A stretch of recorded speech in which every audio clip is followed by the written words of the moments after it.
Nako, breaking news, gasolina galing Brunei ay dineliver po sa Davao. Totoo kaya to? No, kasi marami po ngayon viral ngayon sa social media, may video pa na kung saan yung tanker, kung saan ito nakikita niyo naman sa litrato, no?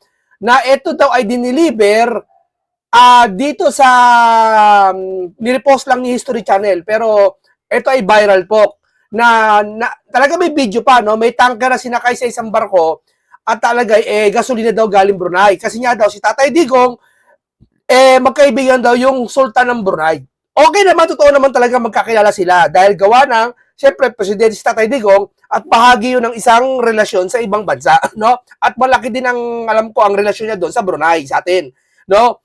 At totoo din, ang Brunei ay mayaman sa gasolina, no? Kaso nga lang, dito po ay hindi confirm kung totoo ito. Dahil po, isinisisi naman nila sa DDS. Alam nyo, lahat ng kasalanan ng buong Pilipinas, lahat ng kapalpakan, isinisisi nila sa DDS. Akala nila ang DDS, isang institusyon na buo.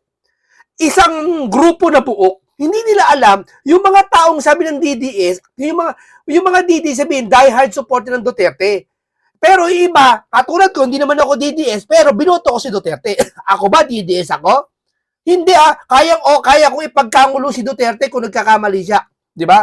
Pero yung mga DDS talaga, mali man o tama si Duterte, minsan pinapanigan nila. Hindi naman lahat isang buo yan nag-uusap-usap eh. Ano yung buong kasangkatauhan? 20 million na tao nag-usap-usap, mga DDS, ganyan na ugali. Ano ba naman kayo? Mag-isip-isip nga kayo. Di ba? Ang hirap sa mga ito, hindi nag-iisip eh. Libre na nga lang eh. Di ba? Inyo na nga lang yan eh.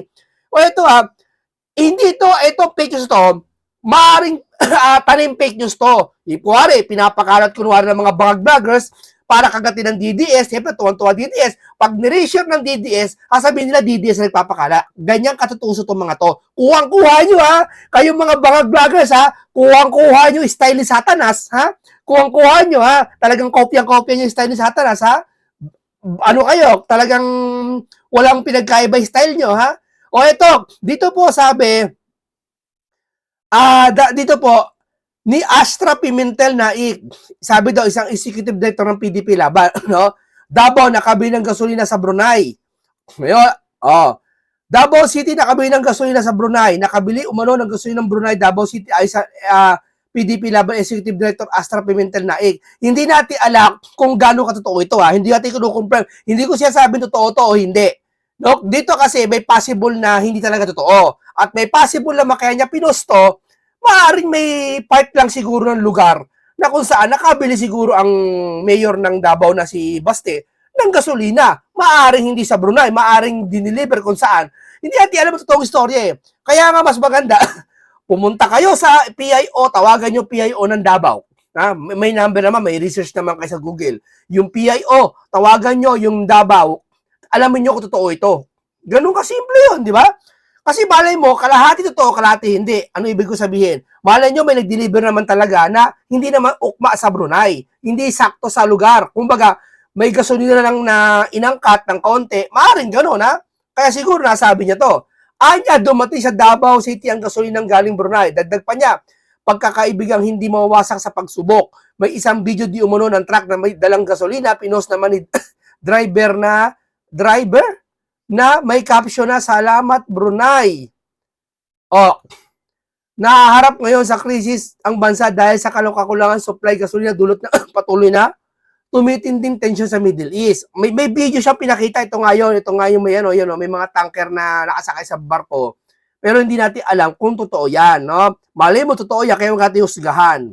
Ngayon, sabi naman ni Atty. Vic Rodriguez, pinabulaan ng Davao City Information Office Head kung nakabili ito ng langis sa Brunei. Yan pala, sabi.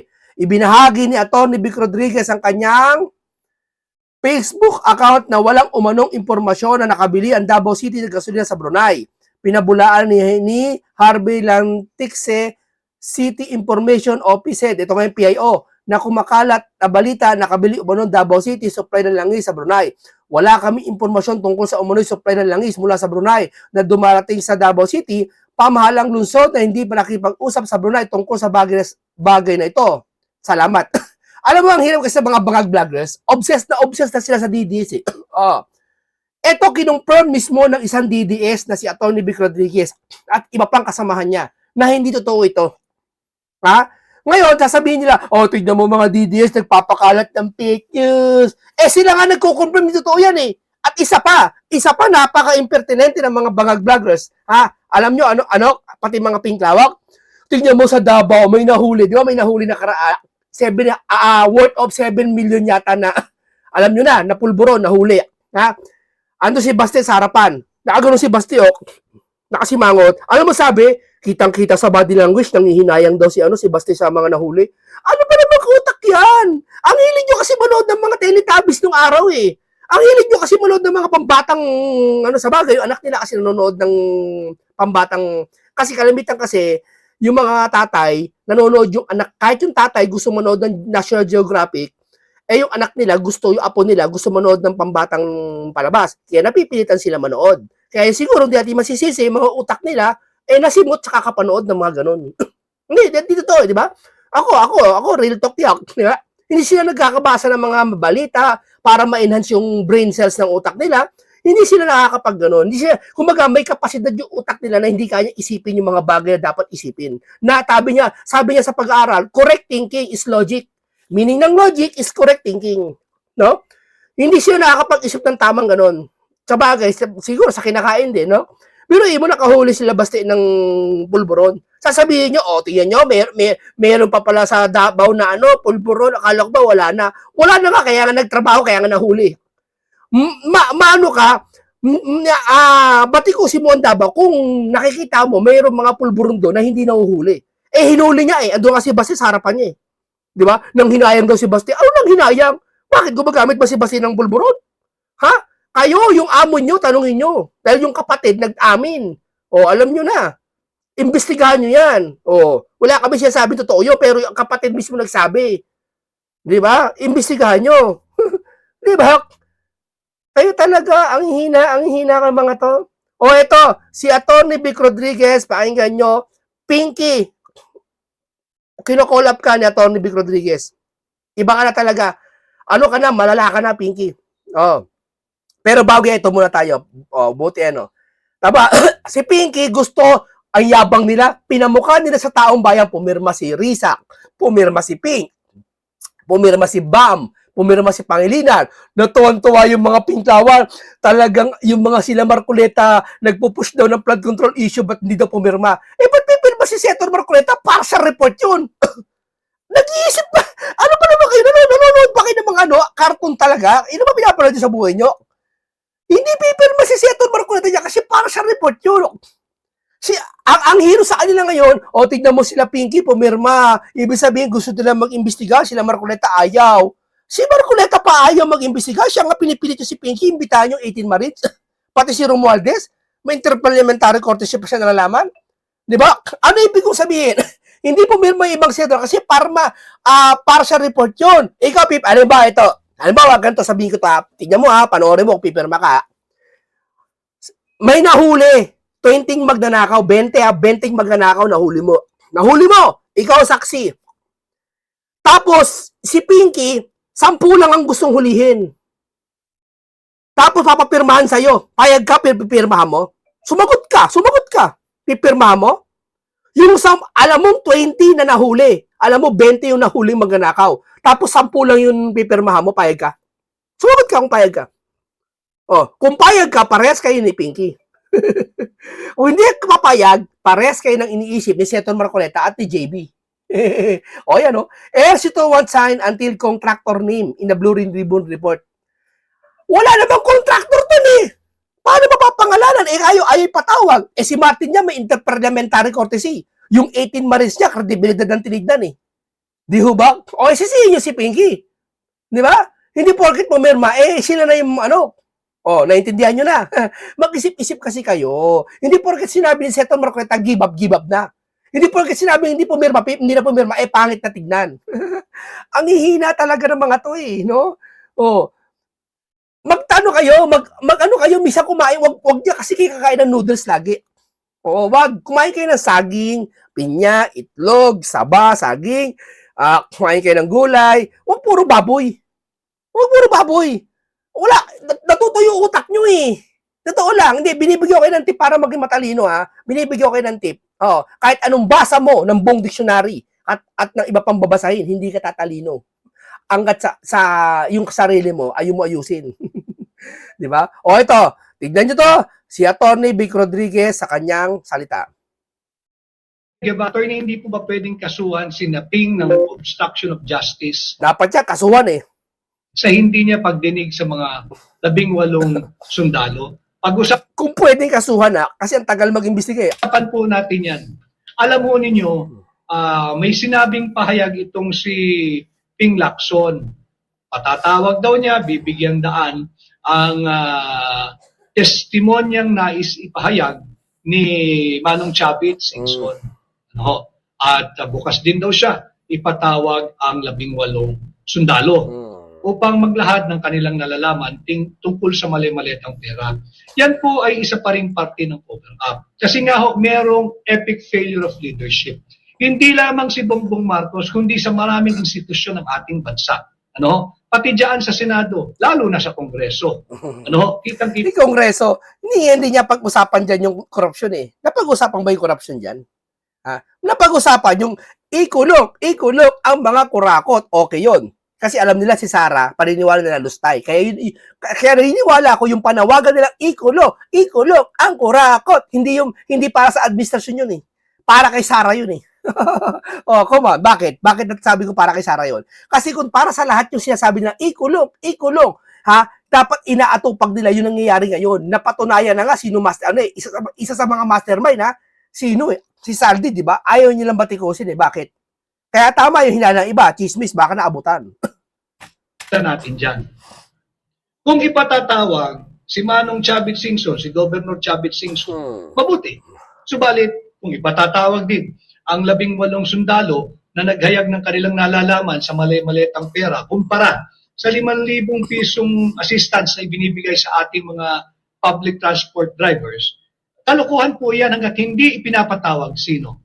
Si Adrian Bersamin, si Trajib Olaybar, si Mina Pangandaman, na bilyon-bilyong piso ang pananagutan sa pagwawaldas ng pera nating mga Pilipino. Huwag ho ninyong kalimutan ito ang issue natin, yung massive corruption, looting of public funds. Importante po iyan sapagkat yung importansya niyan ay higit pong tumatama ngayon sa atin at nararamdaman natin because of the impact of this US-Israel war on against Iran, and ito nga pong problema ng pandaigdigang ekonomiya dahil nga ho, sa patuloy at tila walang humpay na pagtaas ng presyo ng mga produktong petrolyo. No? At habang nanananghali po kayo, sabi ni Queen, gobyernong magnanakaw. Maraming salamat. Si Cheryl, sana makabalik kayo dito sa Melbourne. Cheryl, sinisikap ko at hindi naman ako nahiya sa inyong sabihin na tinitingnan ko rin yung ating kakayahan dahil nagtaas po ang lahat, ang presyo, pati ng pamasahe. But sikapin ko kung hindi man sa event ninyo, sikapin ko makabalik upang magkasama-sama po tayo. No? Si at Hebert Magsino, Hebert, mabuhay ka. Maraming salamat for always being around. Si Hebert Magsino. Si Min Mojica Villena, isoli ang hinakaw. Yan po ang dapat talagang gawin. So, dapat po ipatawag pa rin. Kung talagang gusto nating tugunan itong nararamdaman nating paghihirap ngayon, dapat ipatawag si Adrian Bersamin. Si Mina Pangandaman, yung sweetheart deal niya with Trajib Olaybar. Yan dapat yung mga ipapatawag, yan tagal na yan eh. Napakalinaw naman eh. Ipatawag nyo. Tayo ipatawag yan. Congressman ba yung mga yan? May iba dyan? Yung poster po. Lang ya talaga tong matandang chairman ng ng Blue Ribbon. Di ba? Ni Ping Lacson, huwag nating kalilimutan yung congressman ng 1st District ng Oriental Mindoro, si Arnan. Anong pangalan nun? Nakakalimutan ko dahil hindi ka aya-aya yung ginawa eh. Ghost project po ang ginawa nito ng flood control. Kunin ko lang yung pangalan para nakakatiyak tayo diyan sa Oriental Mindoro, yung 1st District. Arnan Panaligan. Ito dapat panagutin. Ito yung poster boy ng corruption, si Congressman Arnan Panaligan ng 1st District ng Oriental Mindoro. Ano? Arnan Panaligan, poster boy ng corruption, ng kurakot, ng looting of flood control infrastructure funds at author ng substandard ghost projects ni Ping Lacson. Pero hindi po pinapatawag ito ni Ping Lacson. Kaya yung mga Hindi pa patawag, wala kang pinatawag yun. May pinatawag ba yung mama ngayon? Walang pinatawag yung mama na yun. Meron ba? Imposible, no? Grabe, no? Harap-harapan, no? May napatunayan, may kurakot sa flood control, 1 trilyon mahigit. Kailangan may mga makausap na tao, kaso wala. Anong klaseng investigasyon yan? Di ba? ICI pinatawag ba? Nakasikreto? Diyos ko po, ginigising ko lang kayo sa katotohanan. Kasi minsan yung pandinig, yung nakikita, iba sa nararamdaman. Iba sa nakikita natin, sa pandinig natin. Diba? Halimbawa, nakita mo, may bahay. Pag sinabi sa'yo, yung bahay na yan, hindi yung bahay, building yan. Minsan may mga tao naniniwala kahit nakikita nilang bahay yan, pero sinabing building eh. Nabobola sila eh. Kaya katulad ko, may vlogger katulad ko na minumulat ko kayo sa katotohanan. taga Oriental Mindoro, 1st District. Silipin po niyo, meron po isang magaling na tao dyan, Attorney Rogelio Oji Mendoza. Yun no, bagay maging congressman yun. Pag-isipan ninyo kayo dyan, dapat nang palitan yung inyong kongresista. Ano? So, sabi ni Bongbong, everything is normal. Walang plano at all to ensure the sufficiency ng supply ng ating mga pangunahing pangangailangan. Krisis na po ito, worldwide crisis na po ito. Alam naman nating lahat, pag tumaas ang presyo ng langis, tangay na po niya lahat. Lahat na po yan, pati yung mga basic necessities, essential necessities natin. Failure and an epic failure of leadership. Hindi po naghanda, considering na nung siya ay naging Pangulo, there is so much lessons learned from COVID-19. That was still very much a pandemic time when he assumed the presidency June 30 of 2022. Di ba naging problema natin doon yung supply chain, yung logistical challenge for moving one product to the province and to the province to the metropolis, naging problema yan. Hindi pa rin handa. Bakit? Yun nga po kasi ang katangian ng isang taong merong epic failure of leadership. Wala po pinabayaan niya yung future planning. Wala pong strategic planning. Pero, pagdating po sa pagnanakaw, pagdating po sa kurakot, pagdating po sa korupsyon, yung kanyang administrasyon ay naka-whole of nation approach sa pagnanakaw. Pero pagdating po sa repatriation or evacuation ng mga naipit na Pilipino, overseas Filipino workers man o mga turista o bisita lamang diyan sa gitnang silangan, wala pong strategic planning si Bongbong Marcos. Kanya po ang ating pamagat, an epic failure of leadership. Ano? Imbis Failure talaga. Ayaw nila aminin yan. Failure talaga. Nakikita naman eh. to paghandaan, yung mga nasaksihan natin pare-pareho noong pandemya dulot ng COVID-19 na dapat sana'y natuto na siya roon at naghanda, ang pinaghandaan po niya Mali-maleta. kung paano sirain, yurakan ang pagkatao ni Tatay Digong. Hindi po natigil diyan. Kung paano siraan si Inday Sara magpahanggang sa ngayon. Of course, ang paboritong gawain, kurakot at korupsyon ni Bongbong Marcos. Ano ba pinagkaabalahan niya? Yung biyahe, mahigit 4 na po ang biyahe niya. 41 foreign travels. At ang kanyang palusot, ang kanyang justification to entice foreigners to invest in the Philippines. Nasaan na? 4 na taong ka na sa pwesto, mahigit 40 na ang iyong foreign travels, wala kaming maramdaman na benepisyo sa paglustay mo ang pera ng mga Pilipino. Imbis na pahupain ang tensyon na namamagitan sa pagitan ng Pilipinas at ng bansang China, sinisilaban pa ng Marcos Jr. administration. Oo. Sabi ko kasi naniniwala kay Carpet na away kapitbahay lang daw dapat yung China. Hindi naman dapat. I mean kinumpara niya yung away kapitbahay doon sa China. Ang hina ng utak mo. Sabihin niya, si Senator Marcoleta is lowest rank. Lowest rank na. Tapos kinumpara yung away sa China sa kapitbahay. Sino lowest rank? Sino lowest rank? Magteting ka, hindi lahat ng bagay pwede mo ikumpara sa lahat ng gusto mo ikumpara, ha? Karpwet, ha? Handa mo yan, ha? Lecturean kita, makinig ka tuwid linggo sa akin, lecturean kita. Kaya nga po merong epic failure of leadership. Si Tariela, nasaan ka na ngayon? Di ba? So dapat, ang dapat pinagkaabalahan kaysa pakasiraan mo si Inday Sara, dapat yung tinatawag po nating mabuting kapitbahay, Yan. yun pong mabuting kapitbahay is a culture na malalim po at innate o likas sa ating mga Pilipino. Ito po yung nakaugat sa ating pag-uugali, yung pakipagkapwa. Kilala tayo dyan. Yung malasakit o yung compassion at yung bayanihan. Para po sa mga Gen Z at yung mga millennials na nakakalimot na, yung bayanihan, nung araw po kasi, yan yung napakaganda. Pag nagpunta ka sa countryside, may makikita kang bahay na lumalakad, may bahay na gumagalaw, pasan-pasan po sa balikat nung magkakapit bahay. Pag maglilipat bahay po yung kapitbahay, pinapasan po yung bahay. Yan po yung konsepto ng bayanihan.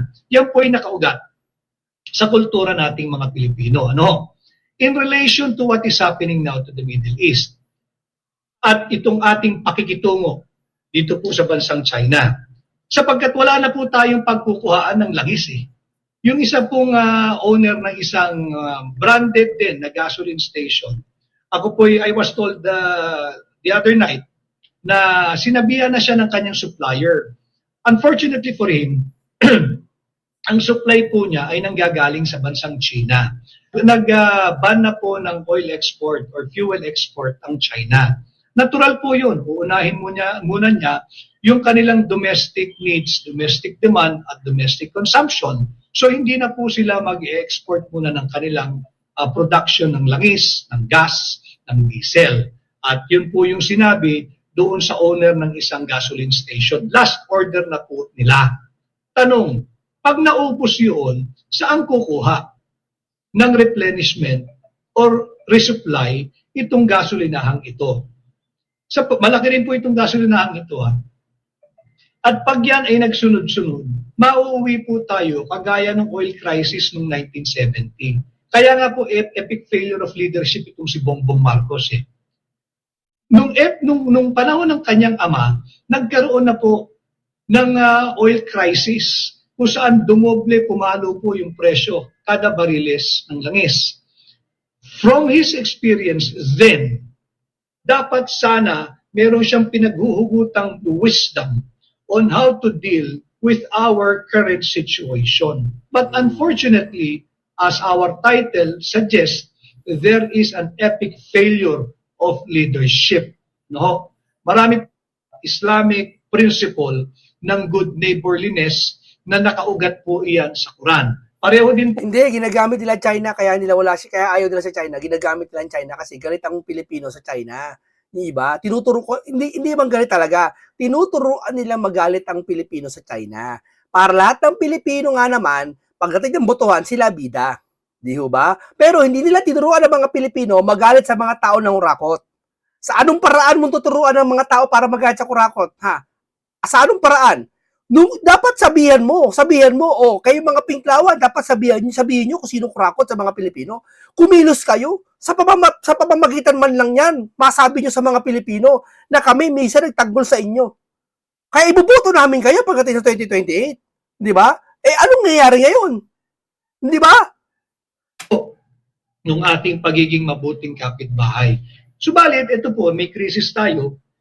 Ang naging priority, imbis na de-escalate yung tension natin with bansang China, yung the likes of Tony Carpio, the likes of Akbayan, Maniniwala kay Jackie Carpuet. likes of Tariela who are surprisingly napakatahimik po ngayon, o matutugunan nyo ba sa pakikipagbasag ulo ninyo yung potensyal na kakulangan ng ating oil supply? Oh, sasabihin nila, paano yung WPS kung kaaway natin China? Away yung man sa hindi ang China, yung WPS, ipinaglalaban ng bawat isa yan. Ng China pati ng Pilipinas. Oo, atin yan. Pero away nyo sa hindi ang China, ipaglalaban pa rin yan. Ganun lang kasimple yun. Matutugunan nyo ba ang inyong pagtapang-tapangan? Makakalapit pa tayo ng basta-basta sa bansang China? Dapat kasi, ang ating foreign policy, na malinaw po yan sa Article 2, Section 7 ng ating saligang batas, ang ating foreign policy dapat interes ng Pilipino, hindi interes ng banyaga. Imbis na whole of nation approach ang gawin tugon nitong Bongbong Marcos administration na nasasaksihan natin, an epic failure of leadership, ipinamamalas niya in full display, wala po tayong maramdaman. Imagine niyo, pumasok siya bilang Pangulo, tayo po'y nasa pandemya pa. Dapat bumasok ka bilang Pangulo, handa ka sa lahat ng bagay. Sakripisyo. Eh wala kami nararamdaman sakripisyo sa kanya eh. Meron ba? Kayo, meron ba? Ang daming mga bagay na dapat natutunan. Ang daming bagay na dapat isinabuhay. Ano? Pero anong ginawa? Wala ho eh. Naging busy sa kurakot, korupsyon, pero walang malinaw na tugon. Ngayon po, ligaw tayo. Ligaw po tayo sa nagaganap na kaguluhan sa gitnang silangan. And si Tariela, si Justice Tony Carpio, yung akbayan, yung atin ito, alin ang atin dyan? Gusto ninyo makipag-away tayo sa bansang China. Mga kababayan, ito ngang malayo yung digmaan sa atin na sa gitnang silangan, higit naman pong malayo yan, hindi pa po tayo kasaling diretsyo. Ito na nga po ang epekto sa atin eh. Yun na nga, di ba? Malayo sa atin yan eh. Di ho ba? Apektado tayo dahil sa gas. What if pa kaya China kalabanin mo? Diyos ko po. Gumawa kayo na ibang paraan. Mag-close door kayo na meeting. Ano gagawin sa China? Oo. Huwag nyo na parinig sa taong bayan kasi baka i-judge kayo ng taong bayan eh. Huwag nyo na parinig kung ano yung paraan gagamitin nyo. Sapul na. Kasi kung ano paraan gagamitin ko dyan, ako, makikipag-ayos na ako sa China. Oo. Yun na lang. Sapul na po tayo. Lalo na yung mga ordinaryong manggagawa. Nakasama po natin ngayong araw habang nagla-live po tayo. Itinutulak pa nung the likes of Tariela, the likes of Tony Carpio. Ewan ko, bigla nag-ingay eh. Sila Carpuet, sila Tarela, bigla nag-ingay yan eh. Oo. Kasi nakita nila yung bugso ng tao, nalaman nila, uy, madami pa lang simpatya sa China. Ako si spokesperson ng Tarela. Eto ko. Ganun siya. Di ba? Bigla siyang sigasig. Nalaman niya yung mga Pilipino sumisimpatya eh. Di ba? Of Akbayan, yung ating ito koalisyon, kung ano man yan, yung mga nasa simbahan, yung ilang... Nakakita niya yung ngiti niya. Nakikita niya yung ngiti niya. Aguro. Di ba? Nakakabuisit yung ngiti niya, di ba? Component ng CBCP. Ano na, CBCP? Ang presyo ng dolyar kontra piso ay 60 pesos and 30 centavos. Ano na? Nakikipagsabuatan pa rin kayo sa kurakot? Hindi. Sa impeachment, sara pa rin sila. Yung parang kanilang naratibo. Sa 2028, walang bobo sa kanila lahat. Kasi iniisip nila impeach Sara. Pero yung mga tao nagugutom ngayon at yung mga nanghihingi na kasagutan, wala silang masagot. At corrupt? Nagmamasid. Parang Kiko Matching Unggoy. Nagmamasid sa puno. Na Bongbong Marcos administration, di ba? Itinutulak pa rin ninyo yung interes ng banyaga na makipag-umpugan tayo dyan sa higante at superpower na China. No? Dapat tingnan natin ito. Ito nga malayo yung digmaan sa atin eh. And yet, ramdam na po natin. Ang Akbayan, Akbayan Marcos, yung alyansang Akbayan Marcos, ang gusto nila, parang yung Akbayan na senador, hawak kamay daw. Sa sakripisyo, hawak kamay. Pagdating sa malay-maleta, kanya-kanya. Sa inyo, mga kaibigan, dito po napatunayan natin talaga na kitang-kita naman kung sino nagsasabi ng katotohanan. No? Ingat lagi kayo. Maraming salamat. Paalam sa inyong lahat.